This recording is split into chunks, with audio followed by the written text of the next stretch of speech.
नमस्कार, स्वागत है आप सभी का परीक्षा वर्ल्ड के इस यूट्यूब चैनल में। दोस्तों आरआरबी एनटीपीसी और ग्रुप डी का जो प्रैक्टिस सेट आज का हमारा है, चलिए उसको जल्दी से कंप्लीट कर लेते हैं और देख लेते हैं कि आज का हमारा जो प्रैक्टिस सेट है इसमें हमने कौन कौन से महत्वपूर्ण 30 प्रश्नों को सम्मिलित किया हुआ है। तो चलिए आज के सेशन को शुरू करते हैं और सॉल्व कर लेते हैं आज के प्रैक्टिस सेट को। तो आइए प्रश्नों को देखते हैं कौन कौन से प्रश्न आज हमने सम्मिलित किए हुए हैं।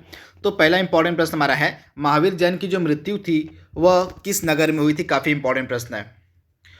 तो जो महावीर जैन थे इनकी मृत्यु कब हुई थी। तो महावीर जैन के बारे में सबसे पहले कुछ आप जान लीजिए कि महावीर जैन थे कौन, इनका जन्म कब हुआ था सब। तो उसके बाद हम जानेंगे कि महावीर जो थे इनकी मृत्यु किस नगर में हुई थी। तो सबसे पहले आप जान लीजिए जो महावीर थे, महावीर ये जैन धर्म के 24वें तीर्थकर थे। कौन से तीर्थकर थे? तो ये जैन धर्म के 24वें तीर्थकर थे तथा इनका जो जन्म था यह 540 ईसा पूर्व में। आप ध्यान दीजिएगा, इनका जो जन्म था यह 540 ईसा पूर्व में हुआ था। कहाँ पे? वैशाली के कुंड ग्राम में। कहाँ? तो वैशाली के कुंड ग्राम में जो है महावीर स्वामी का जो है जन्म हुआ था 540 ईसा पूर्व में। तो आप इसे याद देखिएगा, इनके पिता का नाम था सिद्धार्थ। आप याद देखिएगा, इनके पिता का नाम था सिद्धार्थ और माता का नाम था त्रिशला। तो ये सभी चीज़ें आपको याद रखनी है। इसके बाद इनका अगर मृत्यु की बात करें तो इनकी जो मृत्यु थी कब हुई थी। तो महावीर स्वामी की जो मृत्यु थी हुई थी 468 ईसा पूर्व में। आप ध्यान दीजिएगा, जो महावीर थे इनकी जो मृत्यु थी हुई थी 468 ईसा पूर्व में। कहाँ पे हुई थी?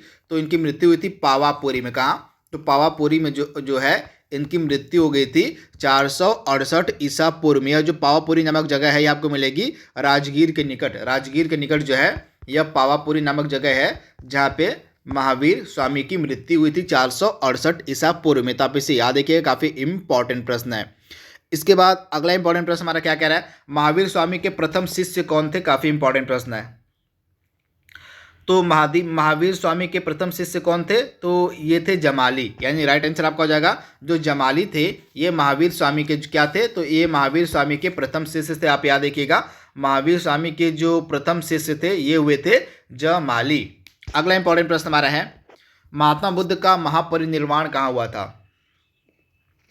तो महात्मा बुद्ध का महापरिनिर्वाण यानी कि यहाँ पे इनकी जो है मृत्यु की बात हो रही है। तो महात्मा बुद्ध की जो मृत्यु थी यह कहाँ पे हुई थी। तो महात्मा बुद्ध की जो, आप याद रखिएगा, महात्मा बुद्ध की जो मृत्यु थी यह कहाँ पे हुई थी। तो आप ध्यान दीजिएगा, कुशीनगर। यानी ऑप्शन डी इसका बिल्कुल से कुशीनगर में जो है महात्मा बुद्ध की मृत्यु हो गई थी 483 ईसा पूर्व में। आप ध्यान दीजिएगा, 483 ईसा पूर्व में जो है महात्मा बुद्ध की मृत्यु हो गई थी। कब?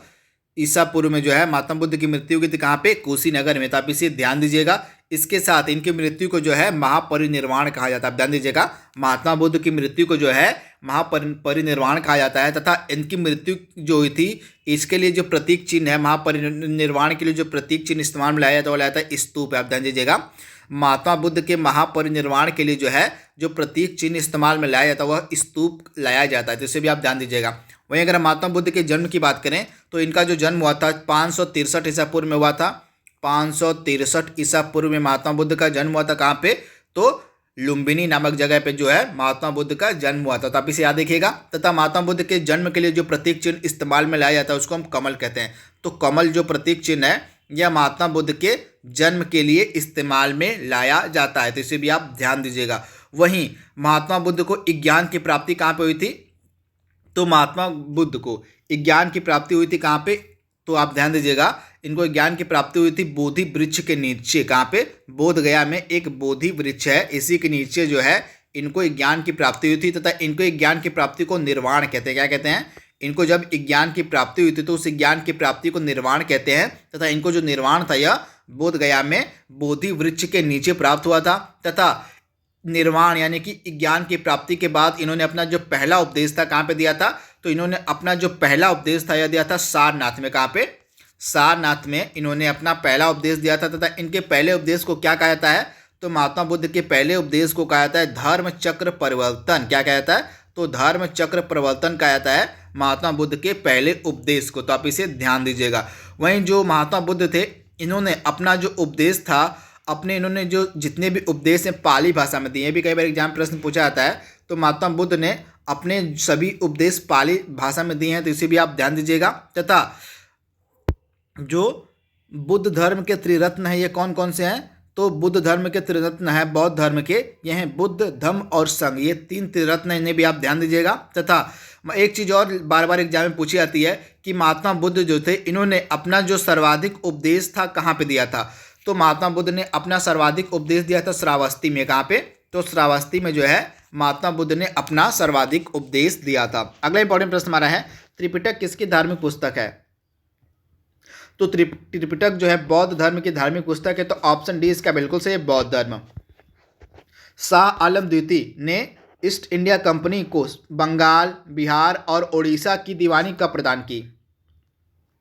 तो बक्सर के युद्ध में हारने के बाद, आप ध्यान दीजिएगा, बक्सर के युद्ध में हारने के बाद जो है शाह आलम द्वितीय ने जो है बंगाल, बिहार और उड़ीसा की जो दीवानी थी ईस्ट इंडिया कंपनी को दे दी थी 12 अगस्त 1765 को। तो ऑप्शन ए इसका बिल्कुल सही है, 12 अगस्त 1765। अगला इंपॉर्टेंट प्रश्न हमारा है, निम्नलिखित में से किस अंग्रेज अधिकारी ने पुर्तगालियों को स्वाली के स्थान पर हराया था? तो स्वाली के स्थान पर किसको हराया गया था? तो मतलब किसने हराया था? तो अंग्रेज अधिकारी था उस समय थॉमस बेस्ट, यह था अंग्रेज अधिकारी जिसने स्वाली नामक स्थान पे पुर्तगालियों को हराया था। तो राइट आंसर आपका जाएगा थॉमस बेस्ट। अगला प्रश्न हमारा है, निम्नलिखित में से किस पहाड़ी पर पूर्वी घाट और पश्चिमी घाट मिलते हैं? तो जो नीलगिरी की पहाड़ियां हैं इनको जो है पूर्वी घाट और पश्चिमी घाट का मिलन स्थल हम कहते हैं। तो राइट आंसर आपका जाएगा नीलगिरी की पहाड़ियां, यानी कि ऑप्शन सी। अगला प्रश्न हमारा है, काली क्रांति का संबंध किससे है? तो काली क्रांति का संबंध किससे है? तो कच्चा तेल उत्पादन से। तो ऑप्शन सी इसका बिल्कुल सही है, कच्चा तेल उत्पादन। अगला प्रश्न हमारा है, भारत के निम्न राज्यों में से किसे चीनी का कटोरा कहा जाता है? तो भारत में चीनी का कटोरा हम कहते हैं उत्तर प्रदेश राज्य को। तो राइट आंसर आपका जाएगा उत्तर प्रदेश। अगला प्रश्न हमारा है, भारत में एकमात्र राज्य जो कृषि मतलब केसर का उत्पादन करता है? तो जम्मू कश्मीर एकमात्र राज्य है भारत का जो केसर का उत्पादन करता है, तथा इसके केसर को जो है हाल ही में जीआई टैग भी दिया गया है। तो इसे भी आप ध्यान दीजिएगा। अगला प्रश्न हमारा है, झारखंड के झरिया का जो क्षेत्र है यह क्यों फेमस है? तो कोयला के लिए फेमस है झारखंड का झरिया क्षेत्र। तो ऑप्शन इसका डी बिल्कुल सही है, कोयला। अगला प्रश्न हमारा है, भारत में सबसे पुराना तेल का भंडार कहाँ है? तो भारत में सबसे पुराना तेल का भंडार आपको मिलेगा असम डिगबोई में। तो राइट आंसर आपको जाएगा डिगबोई असम में। अगला प्रश्न हमारा है, किस सभा का अध्यक्ष उसका सदस्य नहीं होता है? तो किस सभा का जो अध्यक्ष है उसका सदस्य नहीं होता है? तो राज्यसभा का जो अध्यक्ष होता है उसका सदस्य नहीं होता है। राज्यसभा का जो अध्यक्ष होता है उपराष्ट्रपति। तो इसे भी आप ध्यान दीजिएगा, तथा उपराष्ट्रपति जो होते हैं ये राज्यसभा के सदस्य नहीं होते हैं। तो इसे आप ध्यान दीजिएगा। अगला प्रश्न हमारा है, धन विधेयक पेश किया जाता है? तो धन विधेयक जो है केवल राज्य मतलब लोकसभा में ही पेश किया जा सकता है। तो ऑप्शन ए इसका बिल्कुल से केवल लोकसभा में ही जो है धन विधेयक को पेश किया जा सकता है। अगला प्रश्न हमारा है, लोक लेखा समिति अपनी रिपोर्ट प्रस्तुत करती है किसको? तो लोक लेखा समिति जो होती है अपनी रिपोर्ट जो है लोकसभा स्पीकर को पेश करती है। तो ऑप्शन जो इसका है बी बिल्कुल सही है, लोकसभा स्पीकर को, यानी कि लोकसभा अध्यक्ष को। अगला इंपॉर्टेंट प्रश्न हमारा है, राज्य सरकार का कार्यकारी अध्यक्ष या संवैधानिक प्रमुख कौन होता है? तो राज्य सरकार जो होती है, स्टेट की जो गवर्नमेंट होती है, उनका जो कार्यकारी अध्यक्ष होता है या संवैधानिक प्रमुख होता है वो माना जाता है राज्यपाल, यानी कि गवर्नर को। तो ऑप्शन इसका भी बिल्कुल सही है, राज्यपाल। अगला प्रश्न हमारा है, विद्युत धारा किस उपकरण से नापी जाती है? तो विद्युत धारा को मापते हैं एमीटर से। तो राइट आंसर आपका जाएगा एमीटर की सहायता से जो है विद्युत धारा को नापा जाता है। अगला इंपॉर्टेंट प्रश्न हमारा है, विद्युत उत्पन्न करने के लिए कौन सी धातु का उपयोग में लाया जाता है? तो यूरेनियम का जो इस्तेमाल है यह विद्युत उत्पन्न करने के लिए किया जाता है। तो राइट आंसर आपका जाएगा यूरेनियम। अगला इंपॉर्टेंट प्रश्न हमारा है, कमरे को ठंडा किया जा सकता है? तो कमरे को किस प्रकार ठंडा किया जा सकता है? तो संपीड़ित, आप यहाँ देखिएगा, संपीड़ित गैस को छोड़कर जो है कमरे को कुछ समय के लिए ठंडा किया जा सकता है। तो ऑप्शन इसका भी बिल्कुल सही है। अगला प्रश्न हमारा है, पढ़ने में काम आने वाले ग्लास किस प्रकार के लेंस से बनते हैं? काफ़ी इंपॉर्टेंट प्रश्न है। तो अवतल लेंस इसका राइट आंसर है, अवतल लेंस का इस्तेमाल किया जाता है। तो ऑप्शन ए इसका बिल्कुल सही है। अगला इंपॉर्टेंट प्रश्न हमारा है, पानी का घनत्व तो अधिकतम कब होता है? काफ़ी इंपॉर्टेंट प्रश्न, आपको बताना है कि पानी का जो घनत्व है यह अधिकतम कब होता है। तो पानी का घनत्व जो है अधिकतम आपको मिलेगा 4 डिग्री सेल्सियस पे। तो ऑप्शन इसका जो बी है बिल्कुल सही है, 4 डिग्री सेल्सियस पे जो है पानी का जो घनत्व होता है वह अधिकतम होता है। अगला इंपॉर्टेंट है, सूर्य पर ऊर्जा का निर्माण होता है कैसे? तो सूर्य पर ऊर्जा का निर्माण होता है नाभिकीय संलयन के द्वारा, यानी कि ऑप्शन इसका बी बिल्कुल सही है, नाभिकीय संलयन के द्वारा। अगला प्रश्न हमारा है द इका बुक नामक जो पुस्तक है यह किसके द्वारा लिखी गई है? तो हैरी पॉटर सीरीज की जो राइटर हैं जेके रॉलिंग, इन्हीं की एक यह फेमस बुक है द इका बुक। तो राइट आंसर आपका हो जाएगा ऑप्शन बी जेके रॉलिंग। तथा आपको पता होगा जेके रॉलिंग जो है ये हैरी पॉटर सीरीज की राइटर हैं। अगला इंपॉर्टेंट है निम्नलिखित में से कौन नोकिया के सीईओ है वर्तमान में?